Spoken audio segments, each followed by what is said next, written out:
Sisyphe est condamné à pousser un rocher jusqu'au sommet d'une montagne. À chaque fois, la pierre retombe et Sisyphe recommence, sans fin. Pour Albert Camus, ce mythe n'est pas une punition antique, c'est une image de notre propre vie. Nous voulons comprendre, donner un sens à ce que nous vivons, mais le monde, lui, reste silencieux. De cette confrontation naît ce que Camus appelle l'absurde.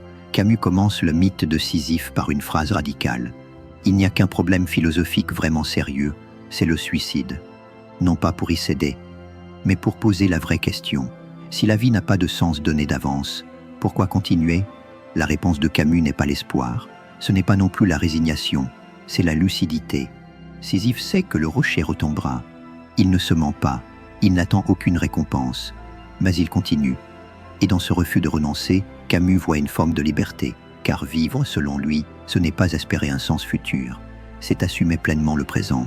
C'est pourquoi Camus conclut: il faut imaginer Sisyphe heureux, vivre sans illusion, mais sans renoncer à la vie. C'est cette idée que j'explore dans une immersion vidéo consacrée à Albert Camus. La vidéo est disponible sur la chaîne. Cliquez sur le petit titre juste au-dessus pour y accéder directement. Philosopher, c'est agir sur le présent. Commence par t'abonner.